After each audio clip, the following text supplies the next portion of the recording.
want your financial breakthrough? What is you want to pay? Hallelujah. What are you willing to offer for what I'm going to do for you? Sometimes when we're going through, it's sometimes difficult to muster up the praise and the worship when we're going through stuff. But God says that's the payment.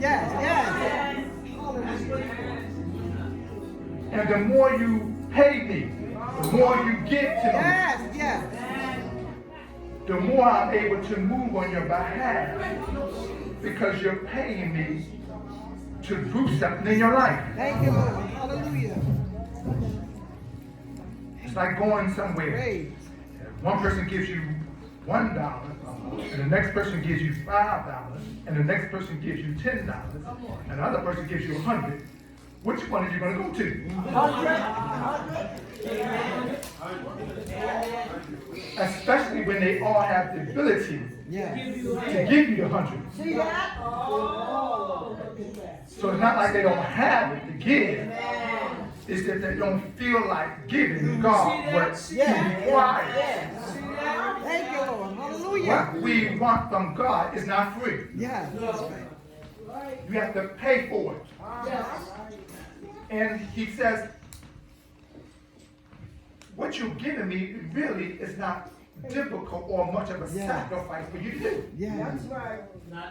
He just says, give me your praise, give me your glory, give me the honor. All it requires you to do is open up your mouth, wave your hands, stop your feet, jump. A little movement, and if by chance you can't do any of that, because sometimes you can't do anything but in your mind. You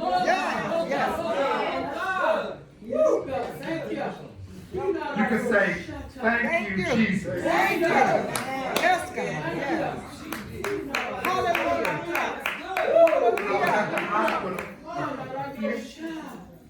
A month or two ago, I was at the hospital, and someone couldn't really speak, but there was some movement in their mouth. Sometimes you got to show God something, so that He can move on your behalf. So even though the person was laying on their bed, that movement was getting in contact with God. When we're going through stuff, God says, I need you to get in contact with me. And don't give me a leftover praise. Matter of fact, it's not even a leftover. Don't give me an unworthy, any old kind of praise saying, here you go, God. And expect me to move on your behalf. In the book of Genesis, when we deal with Cain and Abel, the Lord and Cain's issue was simply fact is this. God was saying, Cain, you can give me more than what you're giving me. That's right.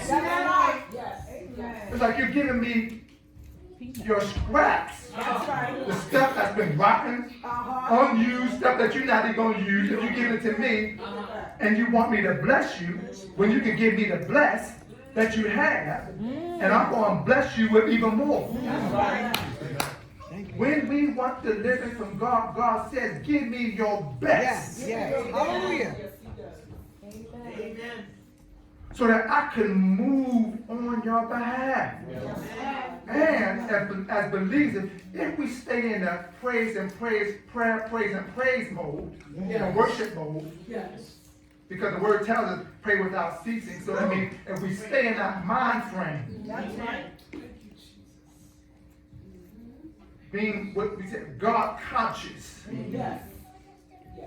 Not meaning that God got to come out your mouth every time, every second, but being on your mind. Lord. When you're going through stuff, it won't be hard for you to give God praise, glory, and honor, because that's what you've been doing. Now, if you haven't been doing that, I can see that why it would be difficult, because you haven't been doing what you should have been doing. And as believers, That's what we should be doing. Yes. Every now and then you got to give God every now and then you got to say, thank you, Jesus. Every now and then you got to say, glory. Sometimes you got to stamp your feet. It's about whatever you need to do to get God's attention, get it. Get it. The same way we watching a sport or something, we make some noise, we get excited. God says the same excitement you give that because of who I am and what I can do in your life, I want more than that.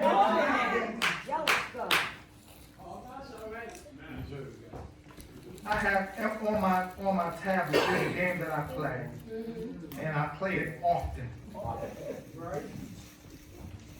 And while I'm playing the game, on the other side, God is saying to me, and I'm conscious of this, that the same way I'm playing this game, that the same way I got to make sure I stay in contact with God.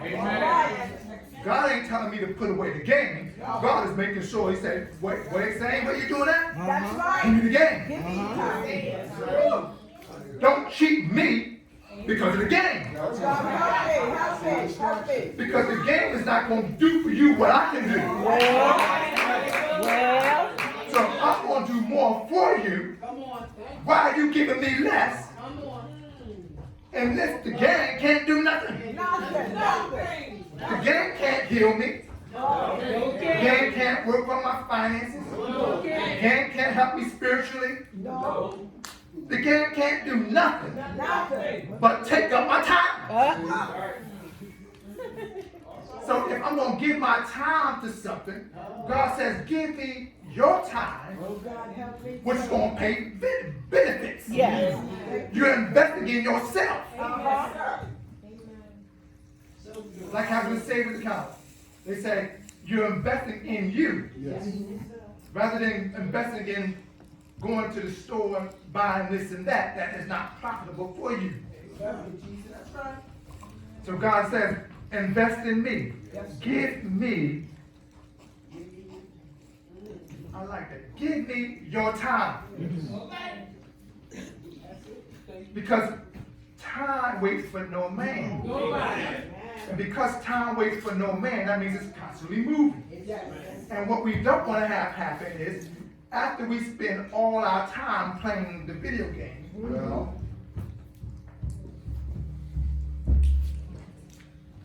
it's consuming us, and what we should be doing, we're not doing. And God did not call us to just do what we want to do without having some type of daily connection with Him. And many of us, again, we take our relationship with God lightly because we don't value it enough to recognize who God is or what He should be to us.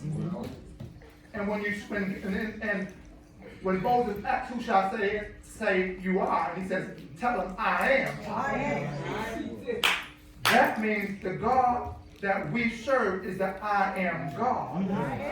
Which means that whatever we need in our life, He says, I can be just that. So why is it that we've had problems giving the I am God an offering that's worthy of Him? Especially when we're spending all night long worrying about this and that. And we're not resting, and we're having issues on a job and issues at home. We're dealing with one ailment after the other. So true, so true. We're taking one pill to fix one problem while the same pill is causing us another problem. So true. Very true. And God is saying, where am I in all that? Is the TV helping you? No. Especially if you're watching the wrong thing. Is what you're watching on TV feeding you properly? If I'm listening to the word, the gospel being spoken to me, I'm feeding myself to strengthen myself that I may be able to stand against the fiery darts of the wicked one. But if I'm watching a TV show that means nothing, what's it doing for me? Now, I like certain reality shows, but at the same time, some reality shows, I'm saying to them, why do I need to watch your life? I got my own life.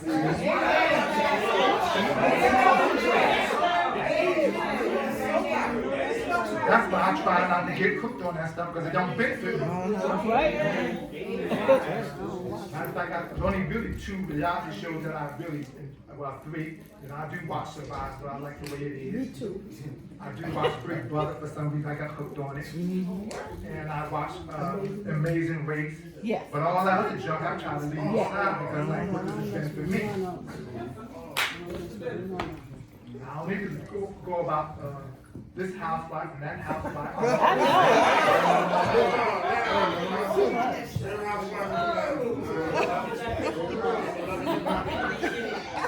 The only house God should be worrying about is God's house.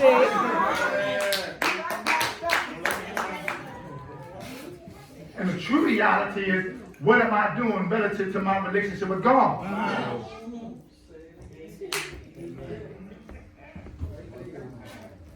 The enemy's assignment is to steal, kill, and destroy, which means he does things in order to get us off track and focused on something else that's irrelevant, that will not help us out of what we're in. We should be like Jesus, resting in the midst of our storm, but we can't rest. So true. We're trying to worry about what's going on, how are we going to get out of this storm.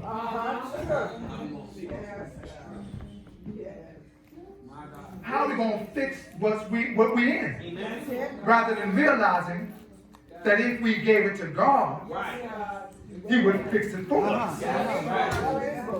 But we're not giving God the opportunity to fix our stuff because we're ignoring him and not giving him any type of offering that's due him to make him work on our behalf.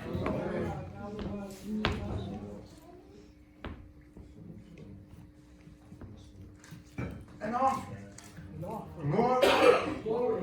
Hallelujah. Hallelujah. Waving of the hands. Yes. Stomping of the feet. Sometimes your praise is simply just walking.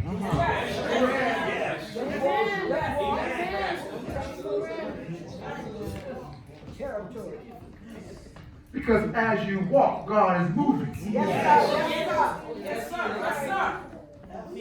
When the Lord touched people, He said, He healed them as they were walking. So, God works with us. He says, I'll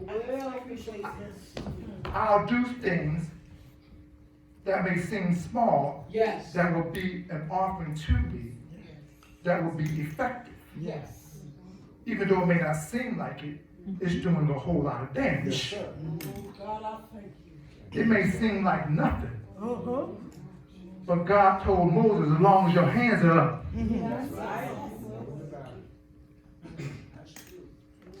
All he had to do is raise his hand. That's right. That's it. Keep them up. All God says to you is all you got to do is raise your hand, and I'm going to bring about victory for you. Glory to God. And we can't raise our hands. Especially in the house of God when praise and worship is going on. It becomes more easy because you shouldn't be doing it by yourself. Because sometimes we don't like doing things by ourselves, but when you got people with you, that should be the strength, because it's not relying on one person. Right. See that? Thank you, Jesus. Your offering.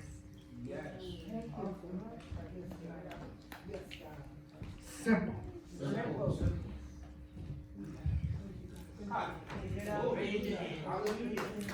Thank you, Jesus. Say a word. Some can't jump, but you can. Yes.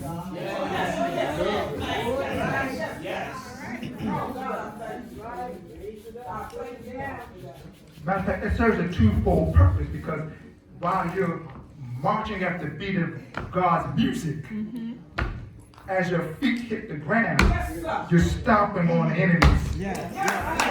Hey. While you're stomping on his head, everything that had a hold on you has to come off.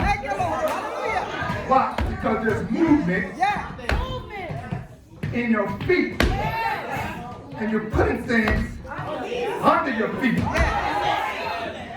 Thank you, Lord. Thank you, Lord. Hallelujah. Thank you, Lord. Hallelujah. When the lepers, they had a choice. They said, we can either die or go into the city. You know what their plans was? Going into the city, not standing still.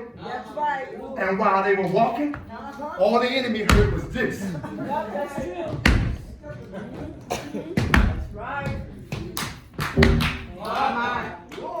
Your stomping of your feet is magnified.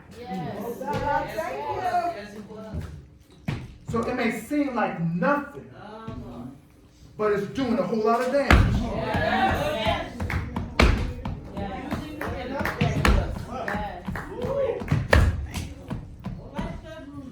Your hands may seem like nothing.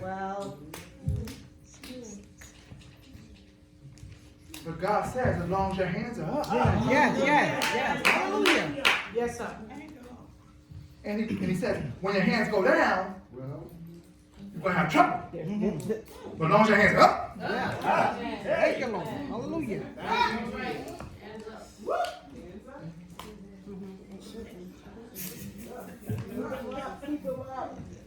We want victory. What kind of offering are we giving God? What are we doing? What kind of noise are we making? Sometimes we just got to make some noise. So when praise and worship is going down, you may sit in your seat for a moment because you've been going through a whole lot of stuff during the course of the week. You tired, you don't feel like giving nothing, I'm just here. But after a while, God said, I need you to do something. I know sitting here may feel, it's a comfortable seat and you're here and I know you sense everything going on, but God said, I need you to be a participant. Because once I see your hands go up, I can do something. Thank you, Lord. You in the presence, but I can't do nothing for you because all you are is in the presence.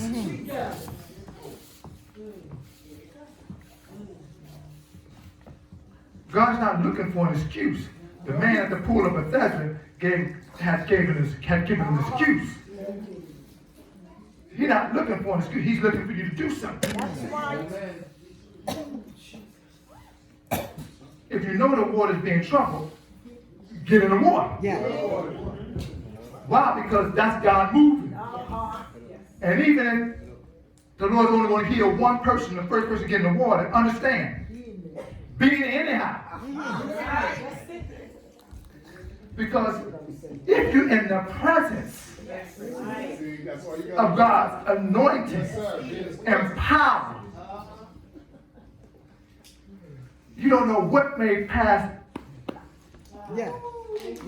where you can get your healing. When Jesus was walking from city to city, people were doing whatever they can to get in his presence. just to be close to where he is. Why? Because when Jesus walks by, whatever I need, I just might be able to receive my healing, my deliverance, whatever I need, because I'm in the presence. I may not touch him, but I'm in the presence. That's why churches are very important, being in the house of God, because while you're in the presence, a word that you're looking for may be the answer to your problem. But because you stayed home, when the word went forth, it missed you. And yes, you may be able to go home in this day and age, everything is on YouTube or Facebook.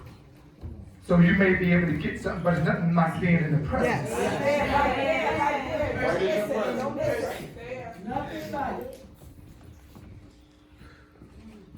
It's different again. It's a whole different feeling being there. That's right.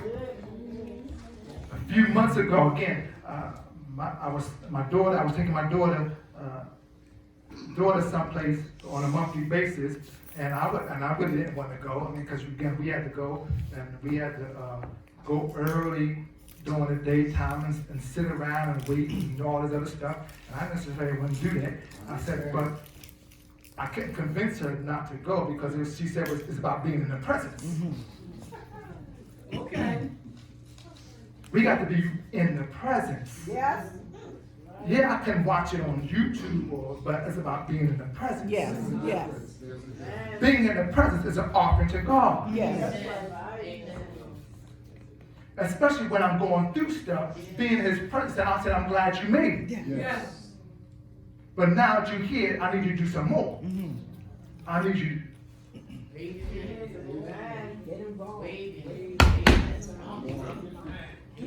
glory. I need you to do something so that I can move on your behalf. Because we're dealing with stuff, and God, all he wants to do is connect with us. All it is about a connection. God can be there. I can be right next to him. But if there's no connection, I might not receive what I need. Because I didn't make the connection. I can come into the service, we can come into the house of God, but until we turn on the lights, it can be dark. It's only when we turn on the lights, or the light switch, do the lights come on. The power's there, but we have to activate, as believers, our connection with God through our praise, our glory, our honor, whatever we do allows God to do what we need him to do in our lives. Because we go through a lot of stuff. And he says, that praise, that glory, that honor, that becomes your mark. That tells the enemy, I can't touch you. Why? Because you spend time with God. When Moses went up into the mountain, Mount Sinai, was praying before the Lord, the anointing and the glory was all over him, so that when he came down, the people saw it. They said cover up. We don't need to cover. Why? Because you're too anointed. There's something about you. When we spend time in God's presence, we get anointed. So that the enemy, I wanted to touch you. You was on my agenda. Your name was there. So your name was there, but you had to involve God in this. Amen. So because you involve God, I can't even touch you. Maybe I'll touch this one over here because he ain't talked to God.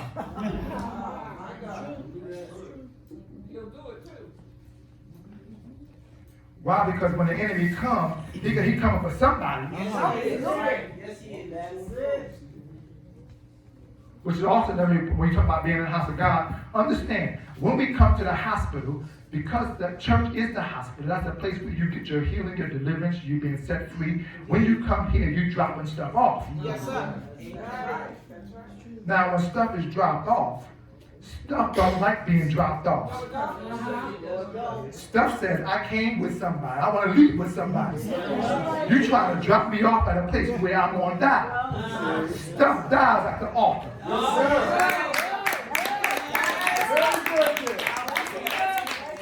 That's why when we say, when you come to the altar, dust yourself up, leave your stuff, leave your pot on the altar. Why? Because it dies on the altar. Stuff don't like to die. So it says the outward says, so he's waiting for somebody that's not in tune. So he comes on this over here, because while everybody else was praising God, he wasn't doing nothing. He says, all right, let's go home. That's right. He came to church light, no problems, no issues, but because he wasn't in tune to the move of God, stuff that was left at the altar was searching whom it can devour. Because this man dropped his stuff off. It doesn't want to stay in the house of God. It's the wrong place. I don't want to be here. I need to get out of here. And so he goes searching.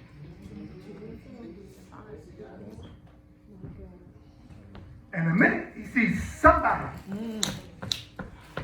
not doing what they're supposed to do, he says, all right, I'm going there. what are we offering? What are we doing? Let's get God's attention. The more we get God's attention, the more God is able to do for us. Yes. Amen? Amen. God bless you.